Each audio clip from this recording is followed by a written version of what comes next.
శ్రీ గురుచరిత్ర 36వ అధ్యాయం. శ్రీ గణేశాయ నమ. శ్రీ సరస్వత్యై నమ. శ్రీ గురుభ్యో నమ.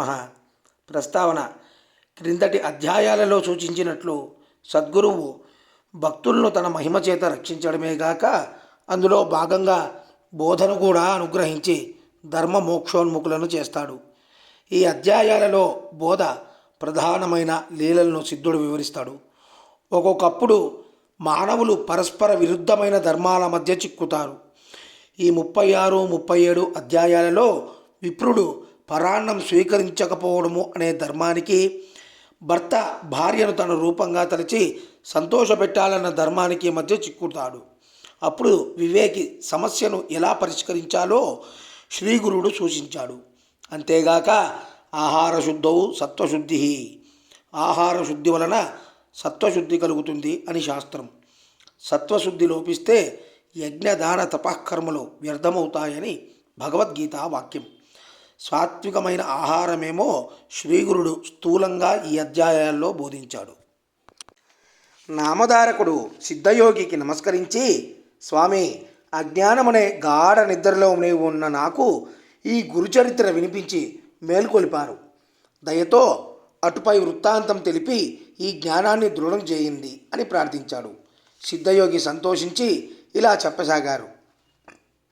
నాయన, శ్రీగురు లీలలు ఎన్నని చెప్పగలను. అందులో కొన్నింటిని మాత్రమే ఉదహరిస్తాను, శ్రద్ధగా విను అని ఇట్లు చెప్పాను.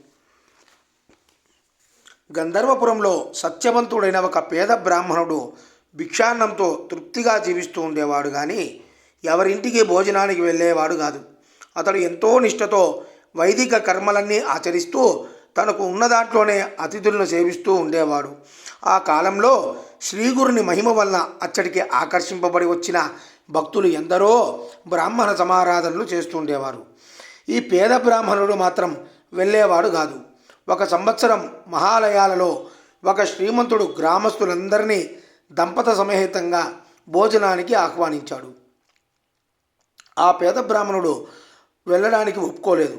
అతని భార్యకు మాత్రం అటువంటి సమారాధనలకు వెళ్ళి భోజనము, దక్షిణలు, కొత్త వస్త్రాలు దానము తీసుకొని సుఖంగా జీవించాలని ఉండేది. ఆమె ఎంత చెప్పినా అతడు ఎప్పటి వలె ఈసారి కూడా ఒప్పుకోలేదు. అతనితో తన్ను ఒక్కదాన్నైనా పంపమని, లేకపోతే అతనిని కూడా రమ్మని పట్టుబట్టింది. అప్పుడు, నేను రాను, నీకు అంత ఆశగా ఉంటే నీవు వెళ్ళవచ్చు అన్నాడు. అప్పుడు ఆమె ఆ శ్రీమంతునితో, నేను ఒక్కదాన్నైనా భోజనానికి రావచ్చా అని అడిగింది. అతడు దంపతులే రావాలన్నాడు.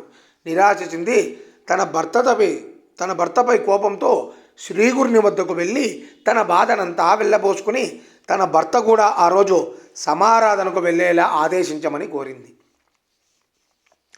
అందుకు శ్రీ నృసింహ సరస్వతి స్వామివారు నవ్వి ఆమె భర్తను పిలిపించి, ఓ ద్విజోత్తమ, నా మాట విని ఈ రోజుకు నీవు సమారాధనకు వెళ్ళు. భార్య యొక్క కోరిక తీర్చడం భర్త యొక్క ధర్మం అని హితం చెప్పారు. ఆ విప్రుడు, స్వామి, మీ ఆజ్ఞానుసారం నా నియమం విడిచి నేడు సంతర్పణకు వెళ్తాను. గురువు ఆజ్ఞను ఉల్లంఘించకూడదు కదా అని చెప్పి ఆమెతో సమారాధనకు వెళ్ళాడు. ఆనాడు అతడు జీవితంలో మొదటిసారిగా ఒక సత్రం వద్ద వందలాది బ్రాహ్మణుల పంక్తిన భోజనానికి కూర్చున్నాడు. అందరూ భోజనాలకు కూర్చోగానే ఆ దంపతులు ఇద్దరికీ అక్కడ తమ విస్తళ్లలోనూ మరికొందరు విస్తళ్లలోనూ ఉన్న అన్నాన్ని ఒక కుక్క, ఒక పంది త్రాకి అపవిత్రం చేసినట్లు దర్శనమైంది. ఆమె ఆశ్చర్యపోయి పరికించి చూడగా నిజంగానే ఒక కుక్క దడిలోంచి దూడి వచ్చి అన్నపు రాశిని ముట్టుకున్నది. వెంటనే ఒకరు దానిని తరిమివేసి వడ్డన కొనసాగిస్తున్నారు. అది ఆ బ్రాహ్మణి చూచి వెంటనే కోపంతో విస్తరి ముందు నుండి లేచి అందరితో ఆ విషయం చెప్పింది. ఆమె భర్త తల బాదుకుని, బుద్ధి లేని దానా, నీ వల్ల ఈరోజు నా కర్మ ఇలా కాలింది అని చెప్పి విస్తరి ముందు నుండి లేచిపోయాడు. అప్పుడు ఆమెను తీసుకుని శ్రీగురుని వద్దకు వెళ్ళాడు. ఆయన ఆమె కేసు చూస్తూ, ఏమమ్మా, పరాన్న సుఖం అనుభవించావా? నీ కోరిక నెరవేరిందా అని అడిగి నవ్వారు. ఆమె సిగ్గుతో తలవంచుకుని, స్వామి, నా బుద్ధిహీనత వల్ల మా వారిని కూడా ఈ కుక్క కూటికి బలవంతాన తీసుకుపోయాను. నా తప్పు ఎలాగైనా మీరే సవరించాలి అని వేడుకున్నది. ఆమె భర్త ఆమెను నిందించి తన వ్రతం భంగమైనందుకు ఎంతగానో వాపోయాడు. అప్పుడు శ్రీగురుడు అతనిని ఊరడించి ఇలా చెప్పారు, పోనీలే, ఏమైతేనేమి, నేటితో నీ భార్య మనసు కుదురపడ్డది కదా, ఆమె ఇంకెన్నడూ నిన్నలా వేధించదు. ఇంత మాత్రానికే నీకెట్టి దోషమూ రాదు, నీకు నియమభంగమూ రాదు. ఎప్పుడైనా దేవ పితృకార్యాలలో భోక్త లభించక ఎవరికైనా కర్మానుష్ఠానికి ఆటంకం ఏర్పడినప్పుడు దానిని రక్షించడానికి భోక్తగా వెళ్ళినందువల్ల ఎట్టి దోషమూ ఉండదు అని చెప్పారు. అప్పుడు ఆ విప్రుడు, స్వామి, ఎలాంటి భోజనం చేయవచ్చో ఎలాంటిది చేయకూడదో దయతో వివరించండి అని కోరాడు. శ్రీగురుడు ఇలా చెప్పారు. గురువులు, మేనమామలు, ఆచారవంతులైన వేద విధులు, అత్తమామలు, తోబుట్టువులు పెట్టిన భోజనం చేయవచ్చు. తల్లిదండ్రుల చేత సేవ చేయించుకునేవాడు, భార్యాబిడ్డలను ఏడిపించి పేరు కోసం దానాలు చేసేవాడు, పొగరబోతూ తగాదాలకోరు, వైశ్వదేవం చేయనివాడు, డబ్బుకు ఆశించి అపాత్రులకు మంత్రోపదేశం చేసేవాడు, క్రోధవంతుడు, భార్యను విడిచిపెట్టినవాడు, క్రూరుడు, పిసినారి, స్త్రీలోలుడు, దురాచారి, దొంగ, జూదరి, స్నానం చేయకుండానే భోజనం చేసేవాడు, భగవన్నామస్మరణ పట్ల శ్రద్ధాభక్తులు లేనివాడు, కనీసం సంధ్యావందనమైనా చేయనివాడు, డబ్బు తీసుకుని డాంబికంగా జపాలు చేసేవాడు, విశ్వాసఘాతకుడు, పక్షపాతంతో అన్యాయం పలికేవారు, స్వధర్మం విడిచి పరధర్మం అవలంబించేవారు, బ్రాహ్మణులను, గురువును, సాధువులను, తన ఇంటి భోజనాన్ని నిందించేవారు, తన ఇంటి కులదేవతను విడిచినవారు, దురాశాపరులు, భగవంతునికి నివేదించకుండా భోజనం చేసేవారు, ఇలాంటి వారి భోజనం తిన్నవారు పతితులు అవుతారు.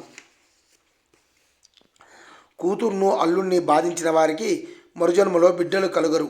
కేవలం అద్వైతం చెప్పి దేవపూజ చేయనివాడు, పొట్టకూటి కోసం కపటంగా ప్రవర్తించేవాడు, వాడు పెట్టిన భోజనం వల్ల మరుజన్మలో గురితనము, అల్పాయువు లేక చెవుడు కలుగుతాయి. నిత్యము ఇతరుల ఇంట్లో భోజనం చేసేవారి పుణ్యమంతా నశించి వారి పాపమంతా సంక్రమిస్తుంది. పూర్ణిమ, అమావాస్యల్లో పరుల ఇంట భోజనం చేస్తే మాసం ఆర్జించిన పుణ్యఫలం నశిస్తుంది. సాటి వారికి కర్మానుష్ఠానంలో లోపం తీర్చడానికి తప్ప ఇతరుల ఇంటికి భోజనానికి వెళ్ళకూడదు. అలా చేసిన దోషం గాయత్రి జపంతో తొలగుతుంది. సేవకుల ద్వారా ఆహ్వానం పంపిన వారి ఇంటికి కూడా వెళ్ళకూడదు.